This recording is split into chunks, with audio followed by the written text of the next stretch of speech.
Welcome to the September the 7th, 1993 taping of It Happened in Grand Prairie, as we bring you the history of our city and speak with some of those that have caused some of this wonderful history to happen.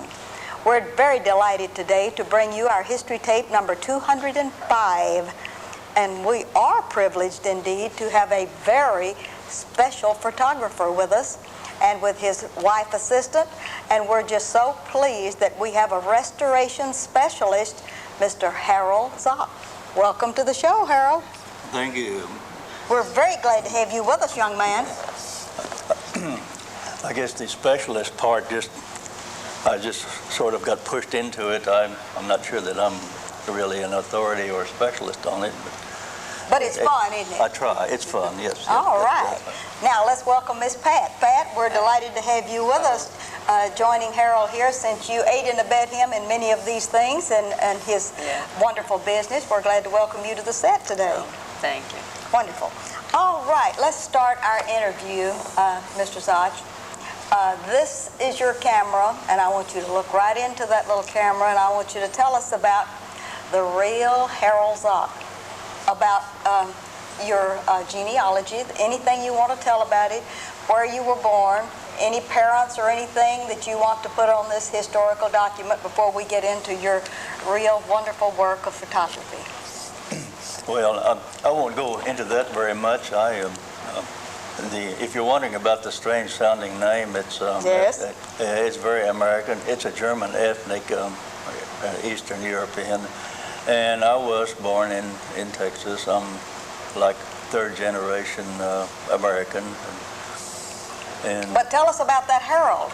That is a Harold, very unusual spelling of your first name. Named for Harold, Texas.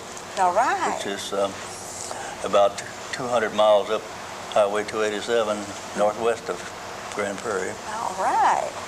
And you were named for a town. I think that's exciting. Well, I guess so. All right. All right. What, were you born in Harold, Texas? No. All right. I was born down in the valley, the Rio Grande Valley. No, that's wonderful. Where all of the wonderful fruits and vegetables come from, right? They were trying to grow cotton back then. And, yes. And were your parents involved in the cotton industry? Oh, yes. They were farmers. All right. I was born into farming, and I think I actually got out of it some 3 weeks ago when we sold the farm. Oh, finally sold the farm. Oh, dear me. And did you, as you were growing up, were you raised on this farm? Did you have any chores? I didn't know there was anything else to do but chores. I see. Oh, that is wonderful. All right. In leaving the valley, tell us where Harold traveled to and what brought you toward Grand Prairie, and tell us a little bit about the trip to Grand Prairie on the way, would you? This happened kind of by accident. I was getting out of the military service. What part of the service? The Army. All right. And after it was during the Korean War.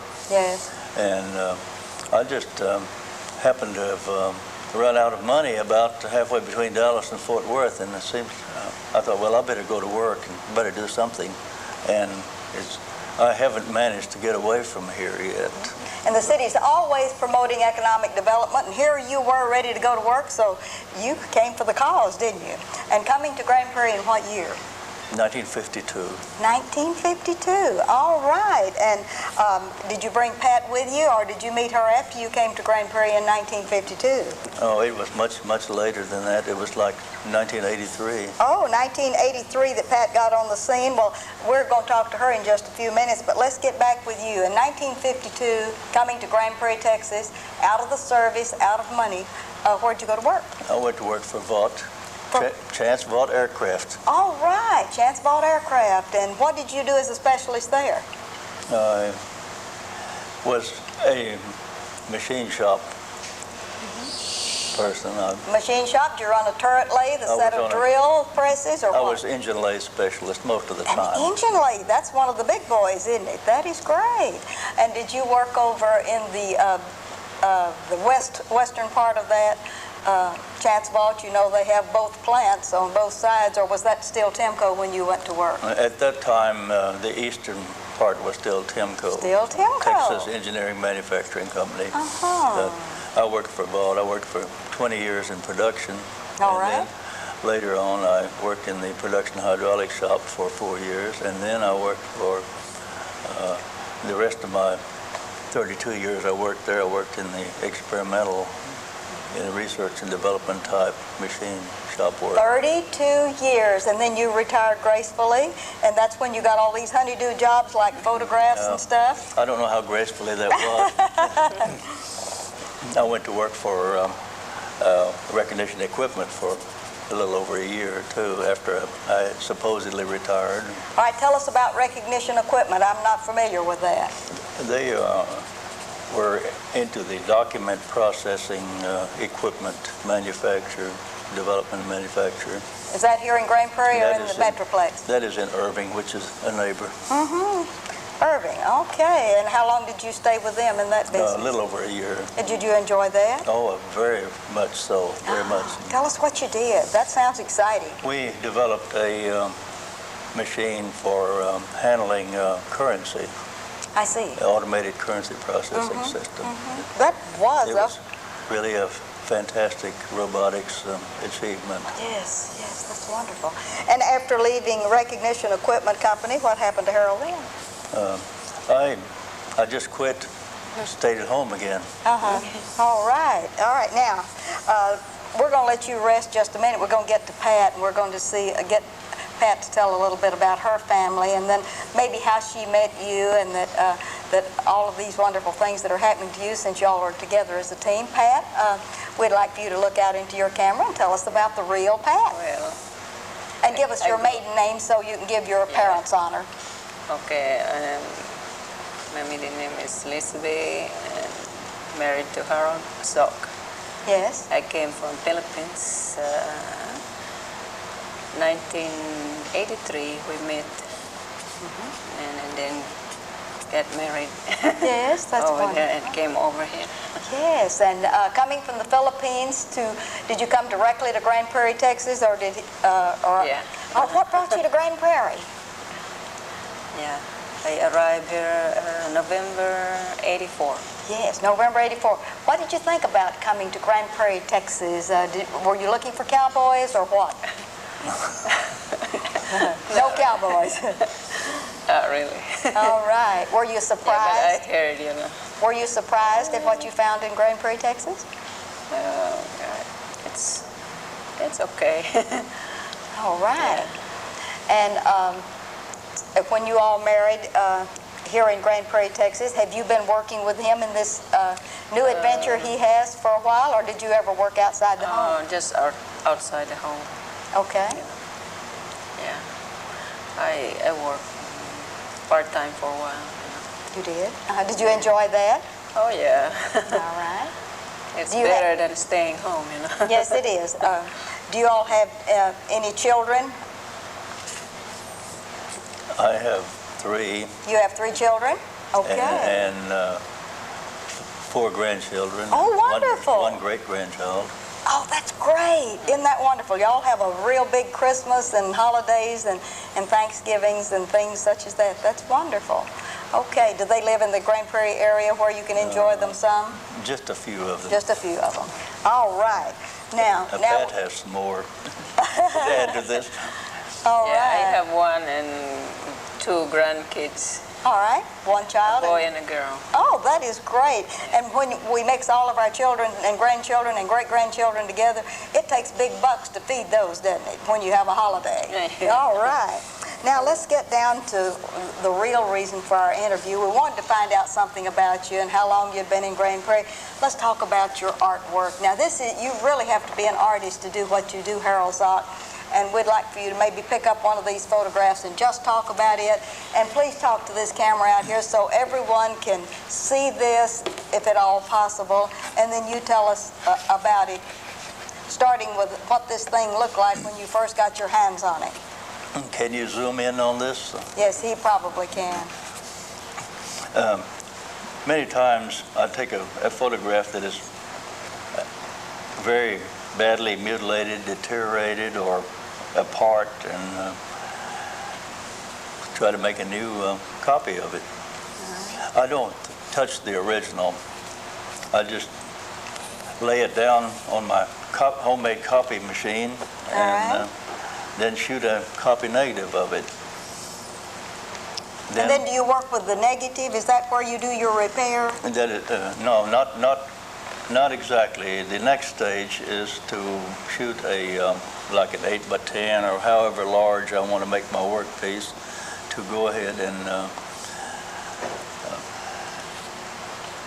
bleach out the dark places with a chemical recipe that I have, and then go ahead and wash it, fix it, and dry it. Then I paint in the places that are too light or the missing parts of the photograph with a teeny watercolor brush.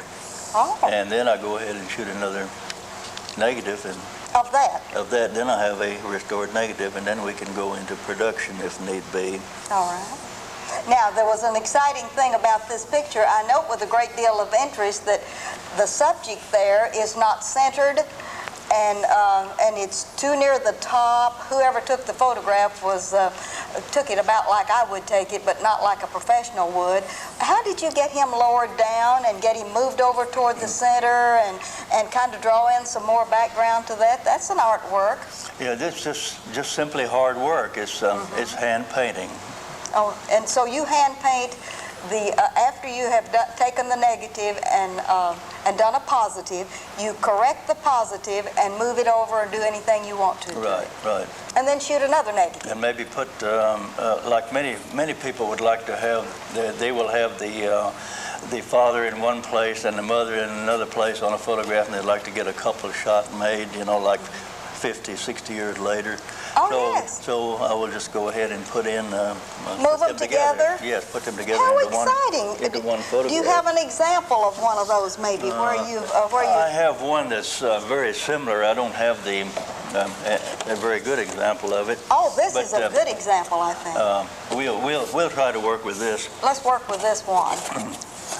This is what the original looked like.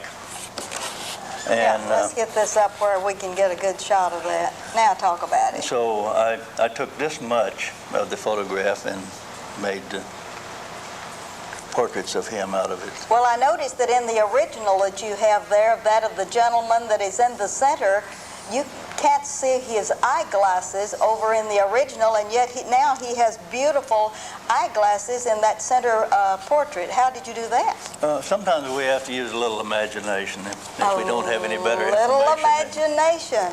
Oh, that is great. Let's put this one over here, and we'll know we've seen this one. All right, show and tell some more for us, would you? Here are some members of Pat's family. All right. Here's Pat in the center. All right. And that's taken in the Philippines, or was that taken here? Yeah, it was taken in the Philippines. Okay, that is great. I don't remember what year, but then... So you took the old photograph and made it just look lovely in this framed work, right? Well, thank you. What did you have to do to it to make it come out so differently? Did you do some painting in the background? Yes, and some other places too. Yes, the painting of the faces and things. You are a real artist, Harold. Okay, let's show and tell some more. And this is a lady that worked with Pat a few years ago. All right. Now, this is a very special photograph in that if anyone looked at this and they were probably a real good photographer, they could tell that you have absolutely changed the background behind the bride and groom. Now, how did you do that? What's your secret? See, there's an archway in this one, and there's not an archway in this one. What did you do to it? I'm going to have to answer all these questions with the same answer. Yes. Hand painting, just hard work. So you just hand painted a new background to that? That's correct. Oh, that is wonderful.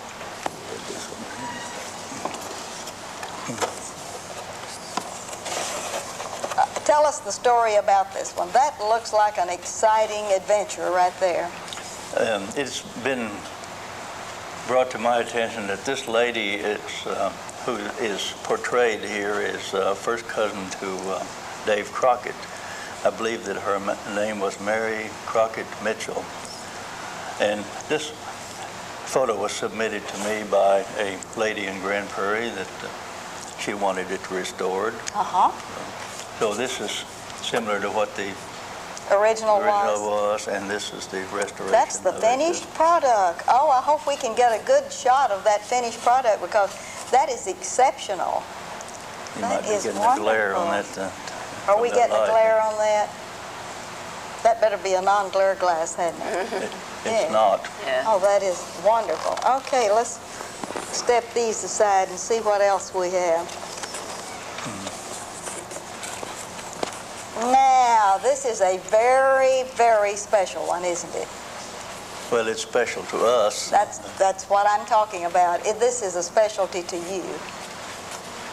Would you like to identify some of this? This is my mother, and these are her brothers and sisters. And that is, or which one are your grandparents? Or are there your grandparents in that, or are that just all of the siblings? That's all the siblings. That's all of the siblings. Isn't that a wonderful, wonderful family? And where was this family portrait taken? Do you know? Somewhere in the South Texas Hill Country. In the South. I'm not sure where it was. Yes, yes. Probably down near Fredericksburg or Kerrville or probably San near- Angelo. No, probably near Giddings or LaGrange in that area. Wonderful. Oh, that is great. This photo was found in two halves in a shoebox, a cardboard shoebox in the bottom drawer of a chest of drawers out on the farm at Vernon. Yes. And this right down the middle was where it was broken in the middle. How do you go about doing something to a photograph that's that valuable to you personally, getting that line out and reconstructing the face of maybe this lady and really taking care of that lady so you can pick that facial expression up? Do you have other photographs to work with? What do you do, Harold? Well, this one, to answer the last question first, I had to find another photograph of Aunt Martha about the same. And this is Aunt Martha. During the same time to find out what she looked like so I could reconstruct her Yes. portrait here. All right.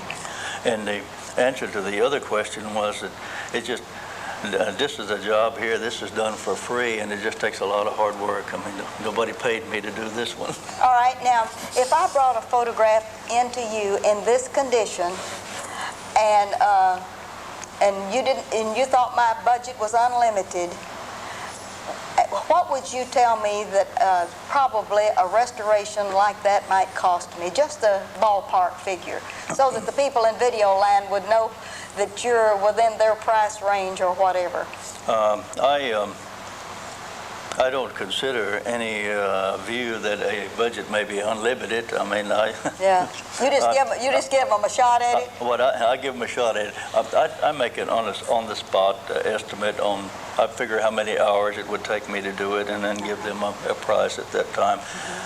Probably $175 for the first print. Yes. And after that, considering we have a restored negative, we can just go ahead and just produce them the regular print prices, which is like $7.50 a piece. All right, tell me approximately how long would it take you if I brought you a mess such as this and in a shoebox like this and say, Harold, I'd like to have something done on this, and you give me the quote, and that's acceptable, and then I say, okay, what's my timeline? Well, just take,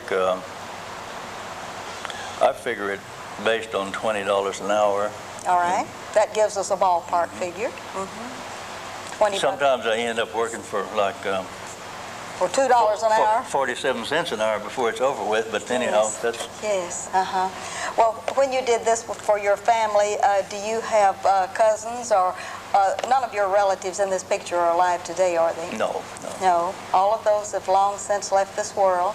Or did you share this wonderful work with any of your other cousins or friends or members of the family? Oh, yes. My sisters, my two sisters, and also my youngest daughter has an interest in the genealogy of this family, and so she's pretty much into that. All right, now we've shown the top part that has all of this line in it. Let's show the bottom restored one if we can and get your face into that picture too. I'd like for our camera, if we can do that, to get that the bottom picture, and let's show the difference in those two. What a remarkable piece of artwork. And that has to be to come in and reconstruct people into places maybe that they aren't. I took a photograph to you about 3 weeks ago, and it had a Mr. Charlie Kimbark, who lived in Grand Prairie for a long time and is deceased, but his wife still is here in Grand Prairie and sings in the choir at the First Baptist Church. And you reconstructed his face so that in the new photograph that you provided for me, it was a marvelous piece of work, and that's the reason I wanted people in Grand Prairie to see what a wonderful artist we have out here on Lakeview Drive in Grand Prairie, Texas. Well, thank you for that. Yes, all right. And this is the family portrait, right? Yes. All right, now let's see what we have over in your... I think that's it. Have we already gone through all of your pictures? All right, let's talk with you about maybe some of your techniques, where you are, and we won't pitch you too much for looking for work or anything, but we just want people to know where you're located. And how long have you been out on Lakeview? I've been on Lakeview since 1953. 1953. That's probably long enough for most folks in Grand Prairie. And you can find my name listed in the phone book. And that's where you have your studio? Yes. And you know what? When I came into your studio, it reminds me of my office, because both of us have a wonderfully cluttered place to work. Don't we love it? I have a warning sign for people that this mess is a place, and I wish everybody would observe that. Yes. Well, I noticed not too very long ago, Penny Boyette with the Grand Prairie News had you as a featured artist of interest on the front page of the second section of Grand Prairie. How did you enjoy doing an interview with the newspaper? Oh, just wonderful. Those two ladies, they spent almost the entire afternoon with me, and it was really enjoyable. I noticed that they had a lot of your work in the paper when they portrayed you in the news. Yes.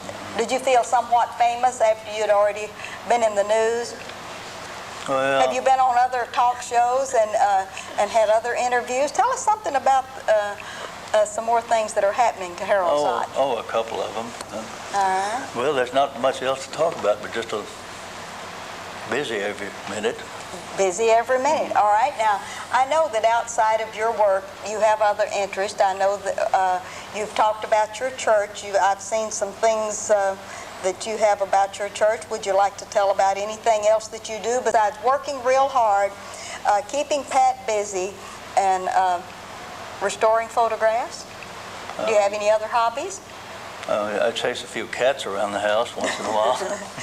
Well, tell us about your cat. I thought that was one of the most interesting animals I've seen when we visited your studio. Which cat was that? Mike. That's Mike. And why cats? I don't know. I guess maybe they're more of a challenge than a dog or some of the other pets. They have this independent nature about them. I guess that's intriguing. Please tell us what brought you to the interest point of first studying photography and doing restorations. Where did that happen along the way? Sometimes I've tried to figure this out myself. All right, now we want to document this, so we want you to be truthful about this. I started playing with a camera in, it seemed like it was around 1947. All right. And then I got involved in the Korean War in 1950, and I had taken an old folding Voigtlander with me. I believe it was a 127 size. It took 16 exposures on the roll. All right, and it was what brand? The Voigtlander.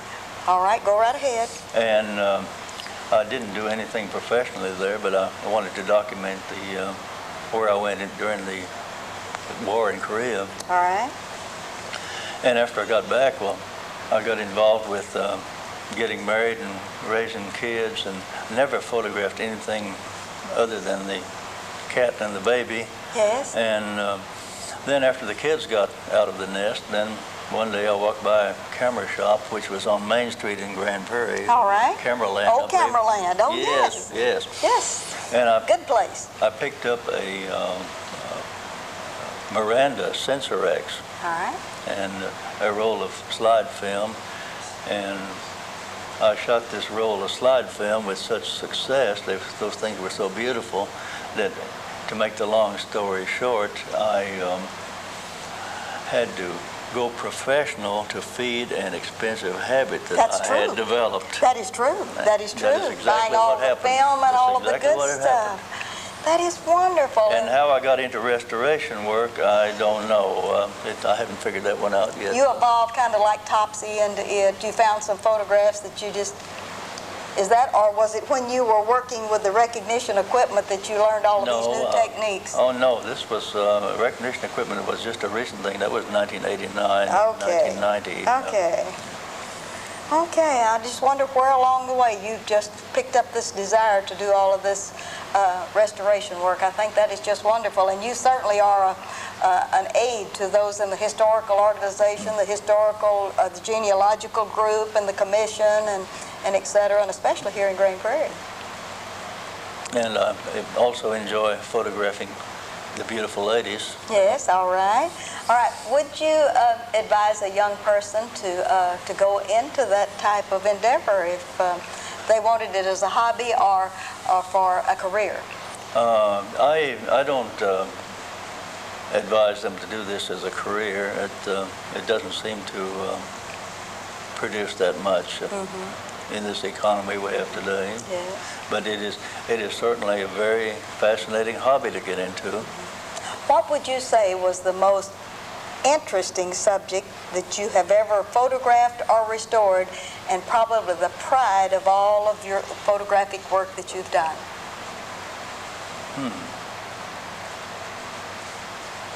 I just can't pinpoint it. All of them are so exciting. There are so many of them that are exciting. Well, These are just a few that you had hanging on your wall. Yes. You have displays by the hundreds. What are some of the documents that you treasure the most? We have about a minute and a half left on our show, and we want to give Pat about half a minute to say goodbye to this tape. some of the documents you said? Any kind of documents or anything that are very meaningful to you? Not really. Not really. And do you do much research when you're doing this job? Oh, it depends. Sometimes I get, I say, hey, I'm really interested in this, and I get interested in it and do a little research. But it's not commercial. It's for my own benefit, Own pleasure. satisfaction. That's right. Well, we better give it to Pat here now. All right, let's get it to Pat. Pat, look out into your camera and tell us exactly, if you can truthfully, what is it like to be married to a professional like this that's a perfectionist and an artist? Is he temperamental? Well, I just I was admiring his, work. And, Yes. yeah, You don't admire the artist's temperament. It's okay. It's okay, and I really like, his work and enjoy it. You've met lots of people, haven't you? Yeah. That's great. Yeah. Have you made any trips back to the Philippines? No, haven't. One of these days, we're going to make a trip Yeah, back to the maybe. Philippines, aren't we?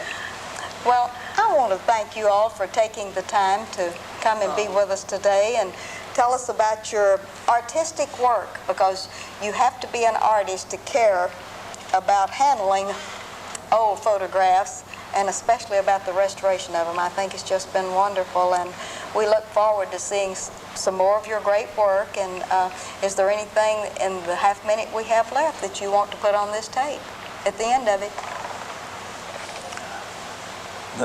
Not except that if you're interested in any of this type of thing, that if you have some photos that are crumbling or decaying, Yes. give them a look. See if, Yeah. hey, and feel free to call me and ask me a question. If I can't answer it, I'll certainly try to find the answer somewhere. All right. Thank you very much. I want to thank you all for the interview. It's been wonderful it's a having you all pleasure. with us. Thank you. All righty. And this is Ruthie Jackson reminding you that history is as we live and do.